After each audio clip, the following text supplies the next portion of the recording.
Hello and welcome to UC Today. My name's David Dungay. Today I am joined by Marius Nilsen from Pexip. Welcome to the show, Marius. How are you?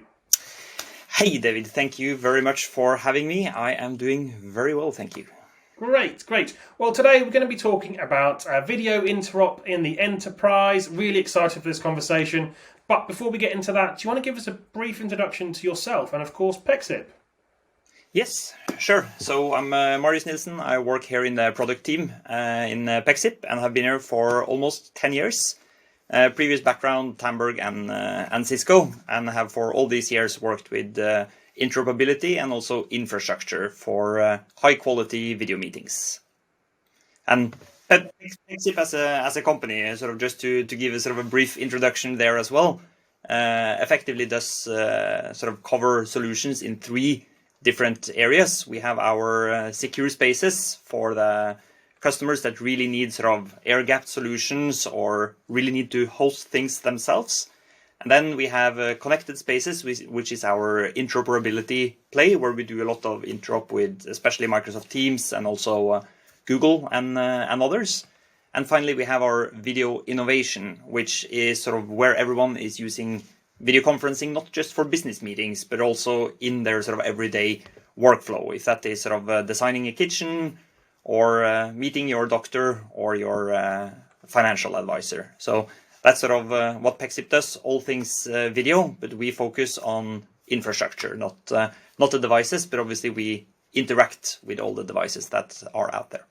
Yeah, absolutely. Okay, well, let's start with a few, I guess, scene-setting sort of questions. What are you seeing at the enterprise level at the moment? What are enterprises doing with their meeting rooms, and how's this affecting suppliers? Yeah, I think sort of most of enterprises today are to some extent bought in on Microsoft Teams, right? That is sort of the main player, and of course, this does to a large effect influence what they do in their meeting rooms.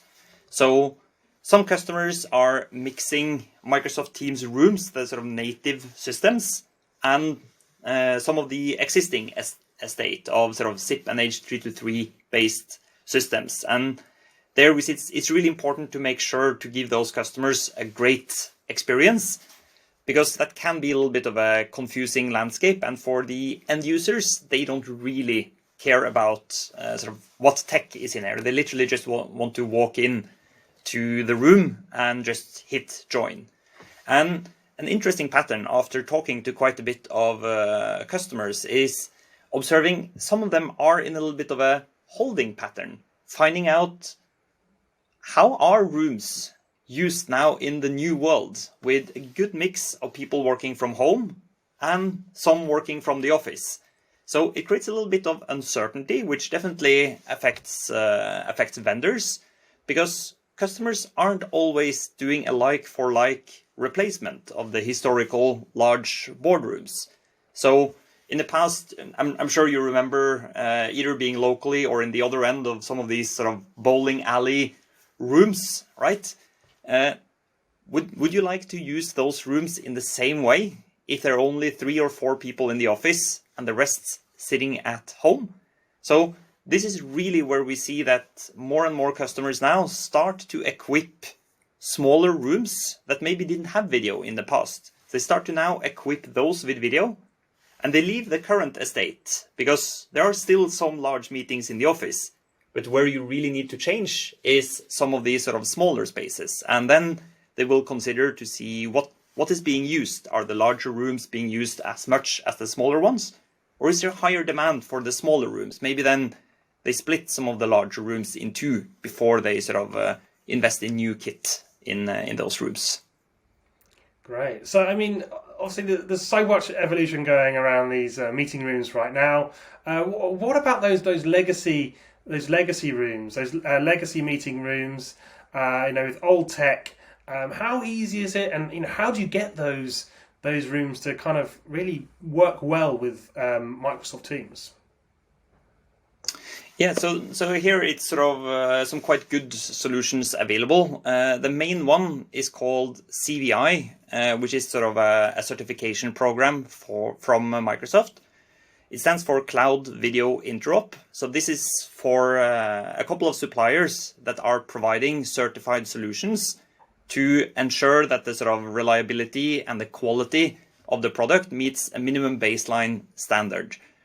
So effectively, to make sure that existing video conferencing room systems, those using SIP and H323 protocols, will work with Teams, you need some sort of interop. Several companies offer this, but not all are the same. And sort of vendors, and of course we're also a vendor, so sort of all vendors would paint a sort of nice pink fluffy cloud that sort of everything looks perfect if you are purely in our ecosystem. But we know that these transitions do not happen overnight. There is a migration story. You need to take into account everything you have. And if you're a large enterprise, you normally have a lot of kit.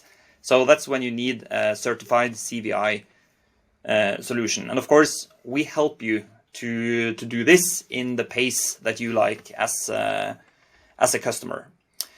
There are other options for Interop as well. So let's say if you had some of these existing video conferencing systems, but you only met with someone using Teams once a week, you could probably go for sort of some lower cost options when it comes to interoperability. But if you use this in your daily work and your rooms are used literally every day, it makes sense to have a system that can adjust. And so infrastructure and interoperability platform that can adjust to the rooms you have, if they have 1 or 2 screens, if they support content sharing, etc., and then connect directly into Teams. So this is effectively what CVI is. It's a reliable option where you get sort of support both from Microsoft and from the CVI vendors. So you can sort of be sure that the solution works, because you don't really want to end up as a customer in a game of pointing fingers. Is it their fault? Is it our fault? Etc. So that's really how most customers choose to deal with it. And of course, this can also be deployed in many different ways. So looking at sort of government organizations and large enterprises, some prefer to host it themselves. Other would prefer to just consume it as a cloud service. And what's most risky for you depends on your knowledge and what you need control of. So we really want to help customers here to make decisions with data, not gut feelings, and offer them all the options available, so they can go ahead and sort this out in a way that fits best for them. I want to dig into this CVI Cloud Video Interop a little bit more, and maybe you could sort of provide a bit of more context, a bit more color around, why this is so important. Yeah, so CVI is really there to make sure that you have sort of, for us as a vendor, it's a supported interface, which is sort of updated by Microsoft, supported by Microsoft. So our engineers talk directly to their engineers when there are discussions about how should this work, and they sort of release new functionality, let us as a vendor know that sort of now this functionality is available, this is how you pick it up, and we deploy that to our customers. So CVI is just sort of a agreed way of making sure that various parties work together.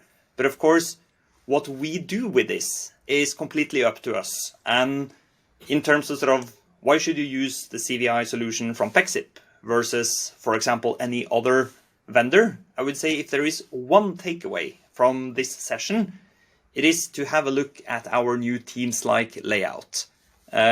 Make sure you see a demo of it from someone in our team. It's a really, really good experience where you can sort of lift any standards-based video endpoint out there to get sort of a nice familiar feeling where you see the pictures of those that didn't start their video, because unfortunately, even though we've all done video meetings for a couple of years, not everyone prefers to always start their video. And that's sort of everyone is starting to find the right balance of this. If you're not a key contributor, maybe sometimes it makes sense to turn off your camera to not always sort of be on the alert. And with our Interop, we really represent those as well in the same way as they're done in a Teams client. And of course, then you have things like dual screen support. Most conference rooms can have 2 screens. Some choose 1 large screen. Then we really optimize for this as well. And of course, we also do calendar integrations, both with newer and older systems. So we have customers with 10-year-old systems that today hook them up with our solution, and you get sort of nice HD images. You walk into the room, you click join, and some of those systems still had 1080p cameras, right? So that's quite interesting. In addition, we also add a little bit of server-side AI to do face detection, to crop and frame people properly. So even if you sit there sort of zoomed out in the meeting room, those sitting on the other end may sort of see you in a better way. So the CVI interface is just sort of a standard way of ensuring that Pexip can bring others in a standard way into Microsoft.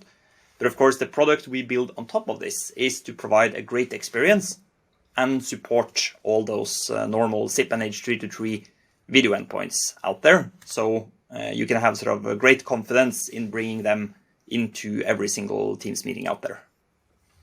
Great. Let's talk about the relationship with Microsoft. Obviously, Microsoft has got a vast array of technology partners. What makes the Pexip relationship special? Tell us a little bit more about that.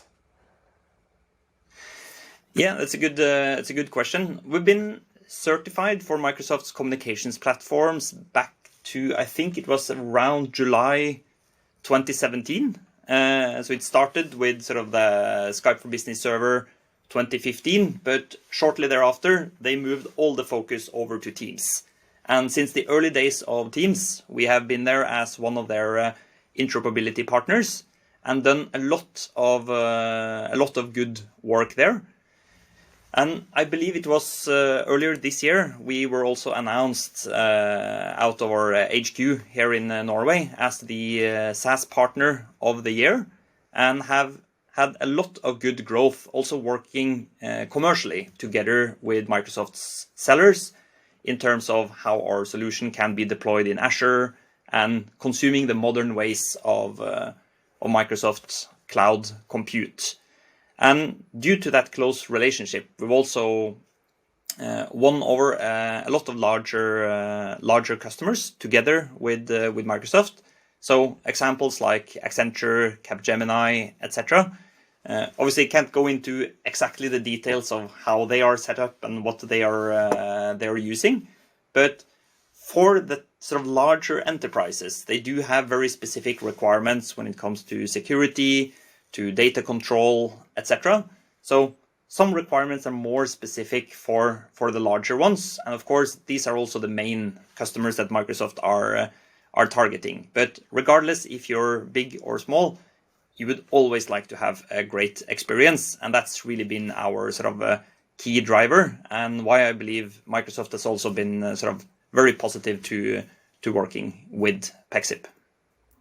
Fantastic. So, Marius, if we could sum up for our viewers today, just the important aspects of this conversation of those those viewers that will be looking at their own video journey and their own CVI Interop. What are the key takeaways from today's conversation? It's a good one, Dave. So I think the key one is sort of to consider what will your rooms look like in the future, and sort of maybe you keep some of what you have today and start equipping new rooms, sort of some of the smaller rooms where you didn't have video, where you may flip the room 90 degrees instead of having sort of a screen on a short wall. Put that on a long wall, so you sit directly opposite from the screen. So dare to challenge that, as there are very often for many companies just 1, 2, 3 people in a meeting room. That makes a significant difference in the room. And then for your existing estate, use Pexip CVI to bring your existing rooms into Teams meetings. And maybe the most important takeaway is make sure to get a demo of the layouts that Pexip is now offering. So that's something just starting to enter the tech preview stage that customers working together with our sales team can be enabled for now quite soon. So the most important takeaway would be to get a demo of this, as it looks really, really fantastic, and we've had a lot of good feedback on this when showing that to customers. So they're really sort of excited about starting using their rooms and not just their webcams. Great. Well, look, Marius, thank you so much for joining me today and sharing your insights. And thank you very much. Good. See you. Bye-bye. And thank you for watching. You've been watching me, David Dungay, on UC Today. If you liked today's conversation, please give us a like and a share on social media. That's it from me. See you next time.